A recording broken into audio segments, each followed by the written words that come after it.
internacionales que se han dado sobre este tema las transmitimos ya en nuestro anterior segmento. Cabe indicar también que el riesgo país cayó 200 puntos el día de ayer, ubicándose en 2.755 puntos. Damos la bienvenida a uno de los gestores de esta negociación, el economista Augusto de la Torre, miembro del Consejo de Economía del Gobierno Nacional. Economista de la Torre, bienvenido nuevamente a este medio de comunicación. Coméntenos la importancia de lo que sucedió ayer. ¿Cómo está? ¿Qué tal? Muy buenos días. Espero que me escuchen bien, que la señal sea clara. Perfectamente. Adelante. Me alegro. Mire, yo creo que es indudable que esta ha sido una gran victoria nacional, por ponerlo, digamos, en términos futbolísticos. Calificamos para la Copa, si usted quiere, porque iniciamos un proceso de reestructuración del grueso de la deuda ecuatoriana hacia los acreedores privados, ¿no? 17.200 millones de dólares. Un monto muy grande que representa más de un tercio del total de la deuda ecuatoriana. Y lo hicimos en un proceso que, cuando uno lo analiza, es digno de un estudio de caso, porque el país se manejó de manera muy responsable y muy profesional. Primero, evitó caer en un default legal. Evitó caer en el problema que tiene Argentina ahora y que ojalá Argentina pueda salir de él y renegociar su paquete de deuda, pero nosotros, en un periodo mucho más corto que el argentino, ya cerramos un paquete de renegociación de deuda muy favorable al país de manera muy exitosa. Entonces, el no haber caído en el default legal, que implicó incluso ese pago pequeño de capital en abril, que fue tan criticado, resulta ser que ha sido el camino, y que tuvimos la adhesión de casi el 98% de los tenedores de bonos a un acuerdo que le da alivio de caja al país para las dos siguientes administraciones y que le da una reducción en el valor presente de las obligaciones del país, una reducción de más del 53-55%. Entonces tenemos un acuerdo exitoso, ventajoso para el país, bien llevado, y que le ha ayudado al país a recuperar parte de la imagen perdida que se había venido a menos en los años anteriores. ¿Cuál es el valor neto que se ha negociado de los bonos ecuatorianos? ¿O es que recién se abre esta negociación, economista? No, nosotros ya tenemos los términos del acuerdo. Lo que hicimos fue, una vez que llegamos a un acuerdo con los representantes de la mayoría de los tenedores de bonos, se configuró una propuesta que tiene las características que se anunciaron en su momento, ¿no es cierto? La reducción de la tasa de interés, el periodo de gracia, la extensión de los plazos, la reducción del valor presente de la deuda. Todo eso se anunció en su debido momento como un acuerdo que se había llegado en principio con los representantes. Entonces, la República luego hizo esta propuesta a todos los tenedores de bonos. Dijo: yo he llegado con una mayoría de ustedes a este acuerdo, con estas condiciones, con estas características. Ahora les propongo a todos los tenedores de bonos que se adhieran a este acuerdo. Y trabajamos duramente, la República trabajó intensamente en conseguir adhesiones. Tuvo que enfrentar acreedores oportunistas, rebeldes, recalcitrantes, algunos fondos buitres. Tuvo que incluso enfrentar a estas minorías en las Cortes de Nueva York, lo hizo con mucho éxito, gracias a una jueza que tuvo la claridad y una jueza muy fajada que dictaminó rápidamente en favor del país. Y todo eso configuró un movimiento con la acción de la jueza. Me parece que es la gota que derramó el vaso y les empujó a todos los tenedores de bonos a aceptar la propuesta ecuatoriana. Entonces ahora el Ecuador magnánimamente ha dejado abierta la posibilidad para que la pequeña minoría que todavía no se ha adherido al acuerdo pueda hacerlo hasta el 7 de agosto. Y después del 7 de agosto se hará lo que aquí en Estados Unidos se conoce como un tender, en donde el Ecuador ofrecerá los nuevos bonos, que son los que contienen el alivio de deuda, y los intercambiará por los viejos, que eran los caros, los difíciles de pagar que teníamos en la deuda vieja. Hay un tema un tanto complejo para entenderlo por parte de los neófitos en economía, que es el valor actual, el valor futuro del dinero. Quizá en una explicación académica tratando de hacerlo lo más sencilla posible. Explíquenos qué es lo que pasa con estos 17.000 millones y algo más de dólares que Ecuador debe a través de los bonos. Sí, aprovechamos para hacer una clase de finanzas y economía básica, que es este concepto del valor presente, ¿no es cierto? Quizás la mejor manera de entender es, imagínese una persona pobre que está tratando de sobrevivir todos los días y que necesita hacer $2 hoy para poder comer. Esa persona, el tener $1 hoy para comer es muchísimo más valioso que le ofrezcan $5 en 6 meses. La persona va a decir, yo prefiero tener mi dólar ahora en vez de $5 de 6 meses porque hoy necesito comer. Eso, en términos económicos, se traduce en que esa persona tiene una gran restricción de liquidez. Para esa persona, el tener liquidez hoy vale muchísimo más que tenerla en el futuro. La República del Ecuador está pasando por una gran crisis y con un estrangulamiento de la liquidez. Tenemos un problema de liquidez muy serio. Entonces, para nosotros, como república, como nación, el ahorrarnos $1 hoy tiene muchísimo más valor que ahorrarnos $1 dentro de 5 años. Entonces, en el acuerdo de deuda al que hemos llegado, lo que hacemos es reconocemos esta realidad y, por tanto, conseguimos un alivio muy grande y nos ahorramos dólares principalmente en los siguientes 10 años. Hemos llegado a un acuerdo que nos ahorra muchos dólares que hubiéramos tenido que pagar de otra manera en los primeros 10 años y pospone de manera reducida esos pagos para los años 2030, 2040. Entonces, debido a esta restricción de liquidez que tenemos, que es tan grande, nos convenía un acuerdo de deuda que nos dé alivio de caja ya. Y eso es lo que hemos conseguido con el acuerdo.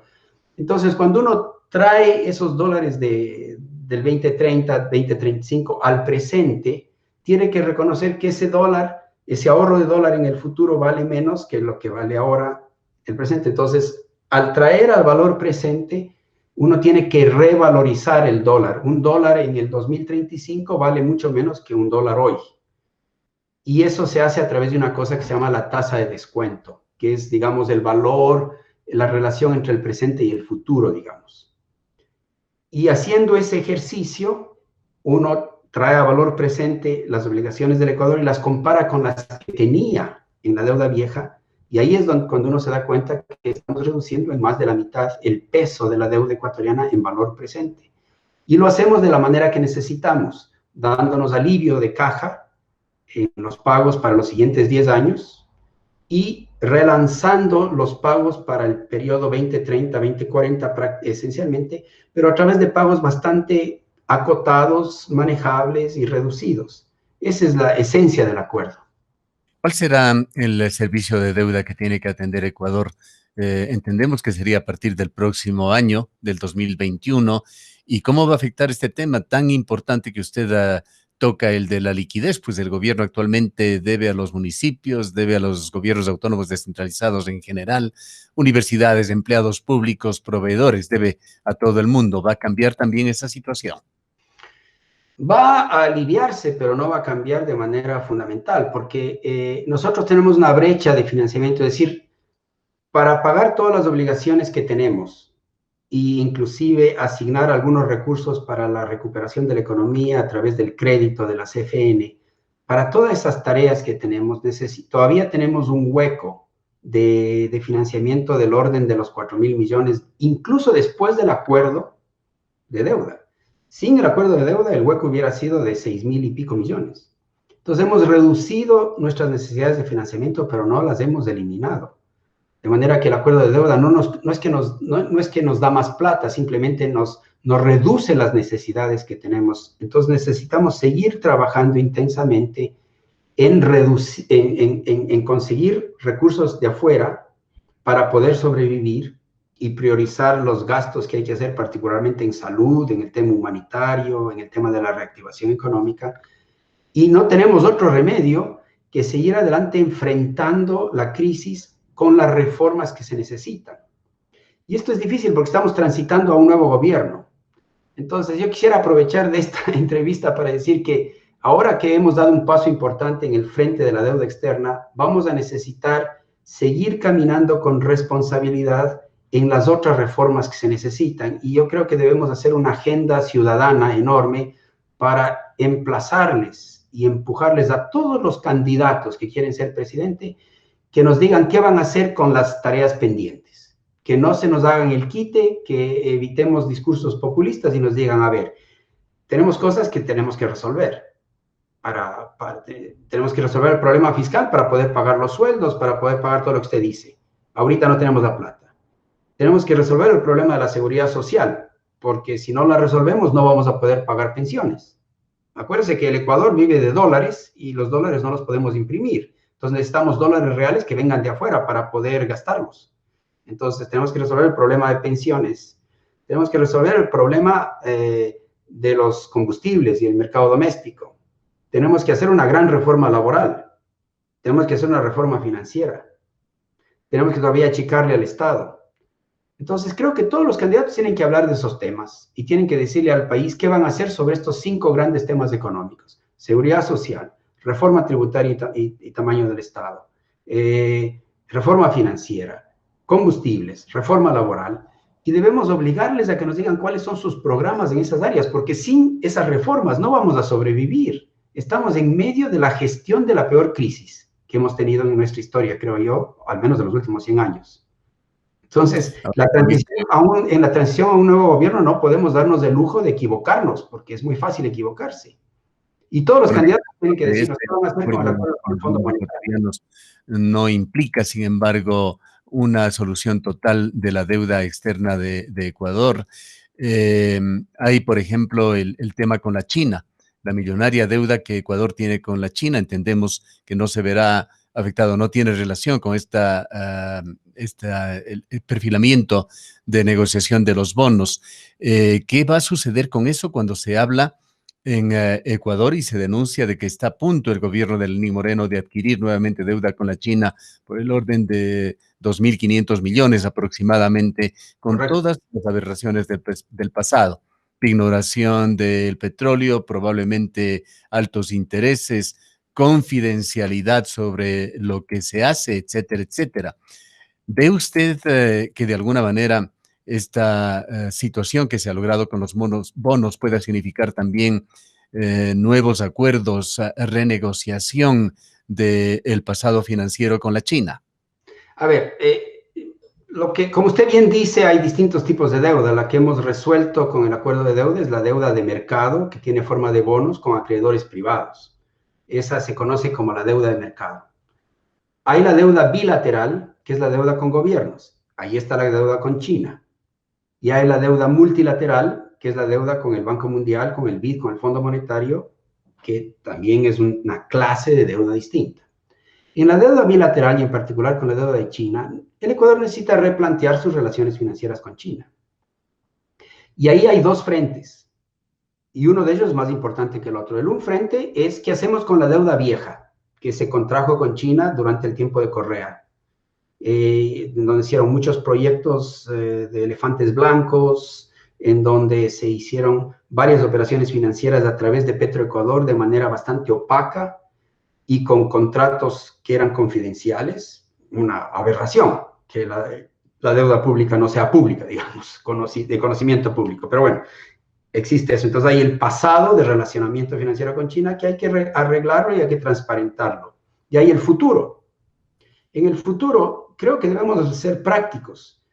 China es uno de los pocos proveedores de recursos frescos para el Ecuador. El Ecuador, pese al acuerdo de la deuda privada que estamos cerrando, no tiene acceso a los mercados financieros internacionales. Si el Ecuador quiere emitir un bono en Wall Street, tiene que pagar 12% al año, que es una barbaridad. Entonces, no tenemos acceso al mercado financiero privado.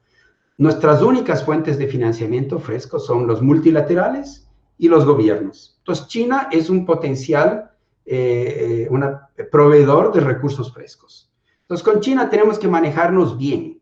Tenemos que ver si podemos reperfilar lo que podamos de la deuda vieja. Tenemos que transparentarla, pero tenemos que seguir tratando de conseguir financiamiento fresco en condiciones razonables, largos plazos, tasas de interés razonables y transparentemente. Entonces, Que el gobierno esté tramitando un nuevo préstamo con China, a mí no me parece malo. Lo que importa es que sea transparente, que sepamos claramente cuáles son sus condiciones, que se separe mejor lo que es financiamiento para el Ministerio de Finanzas de lo que es relaciones comerciales de venta de petróleo con Petroecuador. Acuérdese usted que el gobierno de Correa, para evitar mostrar los números de deuda, le obligaba a Petroecuador que se endeude con China y Petroecuador le pasaba la plata al gobierno central, todo en acuerdos bastante opacos. No, no. Ahora, si el gobierno va a tener nuevo financiamiento de China, que lo haga, pero transparentemente, conocido, la operación financiera, cuáles son sus condiciones, la operación comercial, cuáles son sus condiciones, el conjunto le conviene al país o no, y procedamos hacia adelante. Tenemos muchos frentes que resolver con China, que es ahora el país más grande del planeta. Tenemos que resolver el tema de la pesca, por ejemplo, el tema de proyectos mineros, el tema de proyectos energéticos. Todo el relacionamiento con China tiene que ser replanteado, pero hay que evitar pensar en extremos, ¿no? Que todo es malo, todo es bueno, todo es blanco, todo es negro. Estamos viviendo una crisis, tenemos que manejarnos con prudencia y con pragmatismo. Yo creo que China es una fuente importante de recursos frescos para el Ecuador. Lo que importa es que vengan de manera transparente y en condiciones razonables. Algo en lo que creo no equivocarme, economista de la Torre, es que Ecuador tiene ligado su futuro a seguir endeudándose. ¿Cómo aprender estas lecciones del pasado en cuanto a utilizar responsable y transparentemente los recursos, a hacer más eficiente al Estado ecuatoriano, a cambiar también la matriz productiva? ¿Ve usted alguna luz al final del túnel? Mire, la luz al final del túnel depende de cómo tramitemos la política económica en un contexto político. Porque saber o concluir o llegar a un acuerdo de lo que hay que hacer en materia económica es mucho más fácil que hacerlo, porque el hacerlo requiere de política política, de gestión política. Entonces, la luz al final del túnel está en manos ahora de los políticos, de la transición, que va a ser el nuevo gobierno. Entonces necesitamos, como nunca en la vida de la República, necesitamos una transición democrática ordenada que le dé continuidad al esfuerzo de reforma económica del país. Y si eso se consigue, seremos un país nuevo. Veremos la luz al final del túnel, saldremos de esta crisis ilesos, con crecimiento, con equidad social, con un país más cohesionado, más cooperativo, más solidario. Pero si nos trabamos en las politiquerías provincialistas típicas del Ecuador, en las ideologías, en la falta de pragmatismo, pues simplemente nos vamos a hundir. El país no, vamos a terminar con un país con una informalidad enorme, con una pobreza creciente, con una gran desigualdad, con tensiones sociales enormes. Entonces, hoy como nunca, los consensos sobre las reformas económicas se hacen vitales. Yo creo que este gobierno, que no va a poder hacer grandes reformas porque tiene muy poco capital político y está en sus etapas finales, este gobierno debe anunciarlas y marcar el paso. Yo creo que este gobierno, por ejemplo, debe explicar a la población la terrible situación en la que está el IES, la Seguridad Social. Debe de transparentar los números, debe hacer algo para que el IES flote por unos 10 meses más y creo que debe convocar a un grupo de expertos para que empiece a preparar una reforma del IES que esté a disposición del nuevo gobierno que le va a tocar hacer la reforma. Porque si no hacen una reforma, si el nuevo gobierno no hace una reforma profunda del IES, para comienzos del 22 o el año 21 ya no podremos pagar pensiones, así de simple.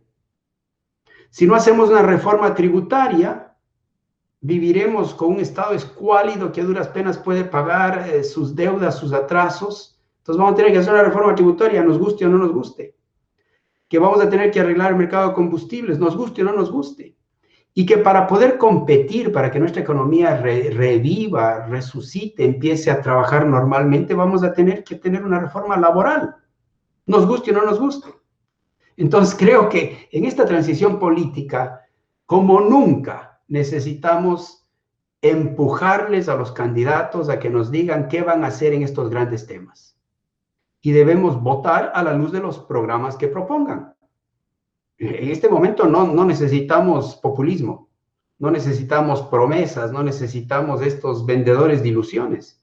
Necesitamos líderes responsables que manejen la cosa pública con prudencia, responsabilidad y transparencia, pensando en el bien común. Y ahora el bien común es lo prioritario, porque De esto no nos salvan los mercados. De la situación de la pandemia no nos salva el mercado está muerto como resultado de la pandemia. Lo que nos salva de esta situación es la política pública. Y la política pública tiene que ser de una calidad excepcional para poder sobrevivir. Ese es un momento muy complicado, muy desafiante para el país, pero como siempre yo soy muy optimista. Yo creo que a los pueblos les sale lo mejor en los momentos más difíciles. A través de estas reflexiones, economista de la Torre, ¿sugiere usted la conveniencia de un gobierno neoliberal? Así debemos entenderlo. Mire, yo ni sé lo que es neoliberal. Como le digo, hay tanta varianza semántica en estos términos. Necesitamos un gobierno pragmático que entienda cómo se combina bien la relación del Estado con la relación de la inversión privada, que le dé prioridad a la equidad social. Un país no puede progresar sin equidad social. Entonces necesitamos un país que crezca con equidad social y eso requiere muchas reformas. Si a eso usted le llama centro derecha, centro izquierda, socialdemocracia, llámelo lo que usted quiera, pero necesitamos esos ingredientes. Necesitamos estabilidad y viabilidad fiscal.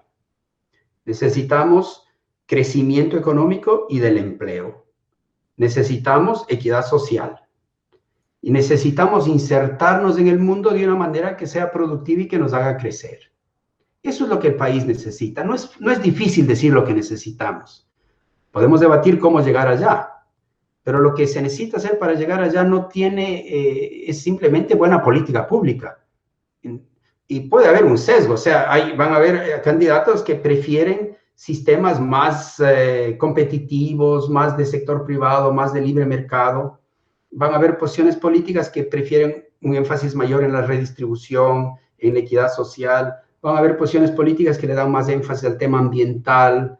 Está bien, eso todo está bien, pero para que el país sobreviva, cualquiera de estas posiciones tiene que tener un corazón de política pública mínima, que no importa de qué persuasión seas, vas a tener que manejar la situación fiscal prudente y responsablemente. No puedes irte, digamos, en excesos de gasto, necesitas seguir achicando el Estado, etcétera, etcétera. Eso va a ser común independientemente de la visión. Si uno tiene un acuerdo con el Fondo Monetario, no, nos guste o no nos guste, vamos a tener que seguir con un acuerdo con el Fondo Monetario para sobrevivir esta crisis. Entonces, sea que el gobierno es más de izquierda o más de derecha, ese es un gran tema. ¿Que hay que reformar la seguridad social? Sí, no importa si estás, digamos, en extrema izquierda o en la derecha, la seguridad social se revienta en 10 meses a menos que la reparemos. Entonces, yo creo que hay muchas cosas que ya no tienen etiqueta política, que son simplemente necesidades apremiantes de una sociedad que necesita arreglarlas para sobrevivir. Y hay un entorno que va más allá de los espacios de influencia del país. Los economistas tienen justamente la virtud de vislumbrar el futuro a través de sus proyecciones.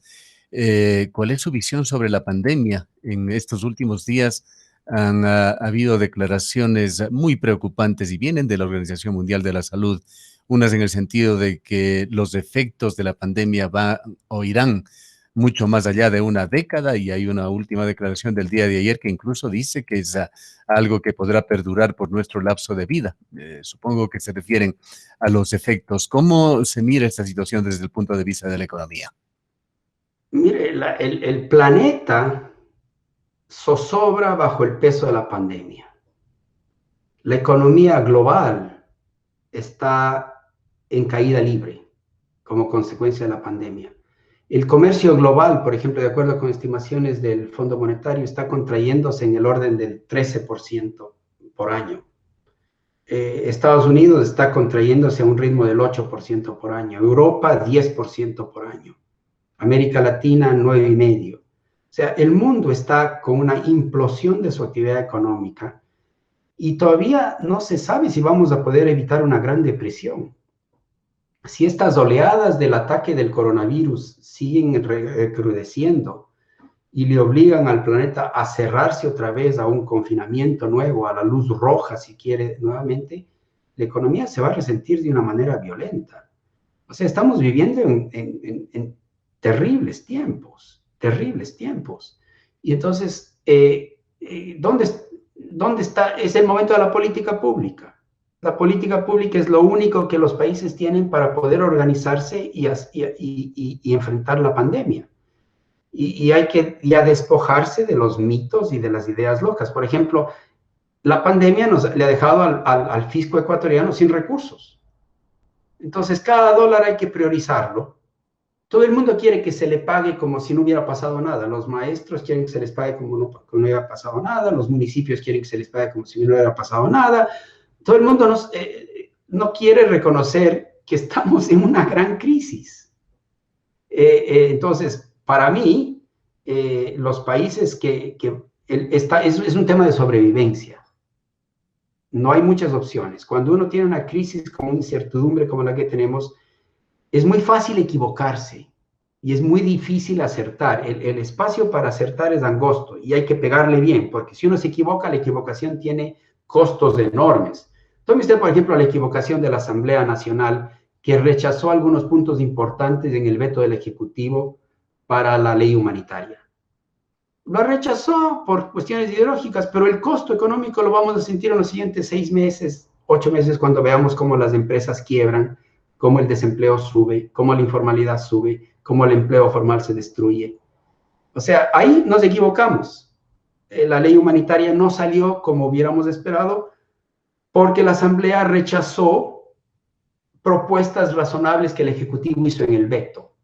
Yo escribí hace poco un editorial hablando de 4 grandes puntos en donde el rechazo de la Asamblea del veto parcial nos va a costar mucho. Entonces, cada equivocación tiene enormes costos en medio de esta crisis. Y por eso es que tenemos que reflexionar y pensar con cabeza fría. No vamos a poder evitar del todo equivocarnos, pero tenemos que asegurarnos que si nos equivocamos podamos reparar pronto y que las equivocaciones no sean muy graves. Pero ese es el trabajo que tenemos hacia adelante.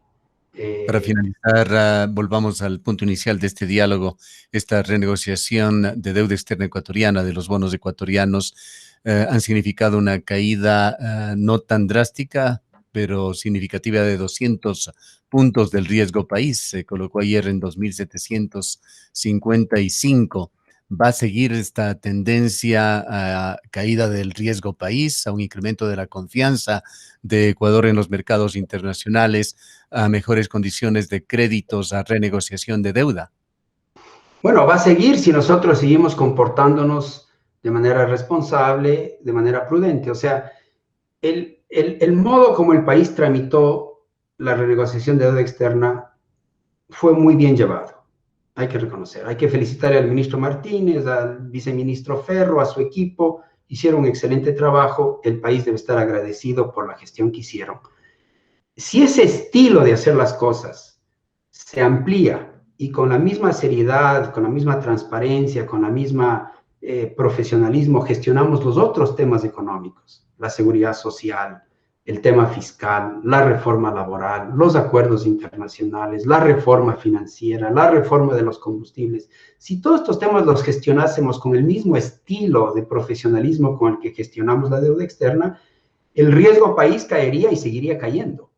Y eventualmente a lo mejor llegamos a una prima de riesgo país parecida a la de Colombia, o Perú o Chile, en cuyo caso ya habremos reinsertado al país en los mercados financieros internacionales y podremos hacer lo que hace, por ejemplo, Panamá. Hace poco Panamá emitió un bono a 35 años plazo, a 4% de tasa de interés, que es un privilegio. Ecuador, si saliese a emitir un bono ahora, tendría que pagar 12% o 13%. Entonces, no tenemos acceso a esos mercados financieros internacionales porque nuestra prima de riesgo es alta.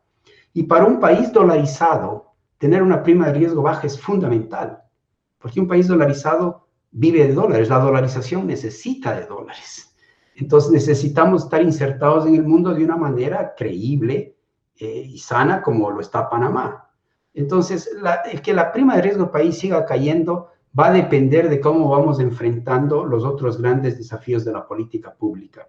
Y por eso la gente va a tener dudas. Va a decir, bueno, ahora hay cambio de gobierno. ¿Qué gobierno vendrá? Un gobierno de locos. Si eso le pasa al Ecuador, pues entonces la prima de riesgo país va a trepar a la estratosfera otra vez. ¿Cómo manejamos esta transición política? Tiene un valor histórico enorme en esta ocasión. Ojalá los ecuatorianos no nos equivoquemos y elijamos bien. Y ojalá todos los que aspiran a ser presidente se den cuenta de la responsabilidad que va a estar sobre sus hombros. Imagínese lo que es usted. Cualquier gobierno que venga, yo le apuesto ahora una botella de vino si usted desea. Cualquier gobierno que venga, uno de los primeros actos que va a tener que hacer es reformar a fondo la seguridad social. Y las reformas de la seguridad social en todo el mundo son muy difíciles. Entonces, imagínense lo que es. O sea, es importante darse cuenta de estas cosas. No va a ser ineludible reformar el sistema de seguridad social. Entonces, estamos en un gobierno que tenga claro cómo lo va a reformar. Y necesitamos candidatos que nos digan, ¿qué va a hacer usted con la seguridad social? Y los economistas necesitamos hacerles preguntas para ver si lo que proponen tiene sentido. Pero por esto, economista de la Torre, que usted no menciona el papel que ha tenido en este punto al que se ha llegado, la renegociación de los bonos, el Consejo de Economía del cual usted es parte. Mire, para nosotros es un privilegio poder dar ideas para la gestión de la política pública. Creo que el gobierno ha utilizado al Consejo de Asesores Externos de una manera muy productiva. Nos hace trabajar. Nos llama a una reunión y dice, el tema que queremos tratar en esta reunión es tal, queremos saber cuáles son sus opiniones, prepárense, tráiganos ideas, los asesores vamos a esa reunión, damos nuestras ideas con absoluta franqueza y apertura y contribuimos a pensar la estrategia y la táctica de la política pública y las prioridades. Muchas veces los asesores externos estamos en desacuerdo, lo cual es magnífico, porque el gobierno escucha distintas ideas. Y en el tema de la deuda externa, sí, le debo decir, varias veces el gobierno nos consultó, nos explicó los problemas que teníamos, las opciones que había, y nosotros dimos nuestras ideas. Algunas de esas fueron acogidas, otras no fueron acogidas, pero yo creo que el gobierno ha mostrado una gran apertura para escuchar. Y ojalá este concepto de los asesores externos al gobierno, ad honorem, independientes, siga vigente.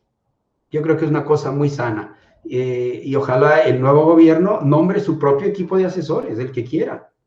Pero con estas características: independencia, ad honorem, sin conflictos de interés y con la disponibilidad a hablar con libertad. Lo mismo que le digo a usted, le digo al gobierno cuando el gobierno me pide mis opiniones. Y eso es muy bueno, es muy sano. Es muy bueno que los gobiernos consulten, se abran. Y los asesores externos son distintos que otros sectores de la sociedad con los que el gobierno habla. El gobierno siempre habla con los sindicatos, con los gremios. Está bien, pero es bueno que tenga una instancia de gente independiente, conocedores de materia de política económica, que le den puntos adicionales de información y de ideas variadas y que le pueden ayudar a la gestión de la política pública. Bien, le agradecemos por habernos atendido.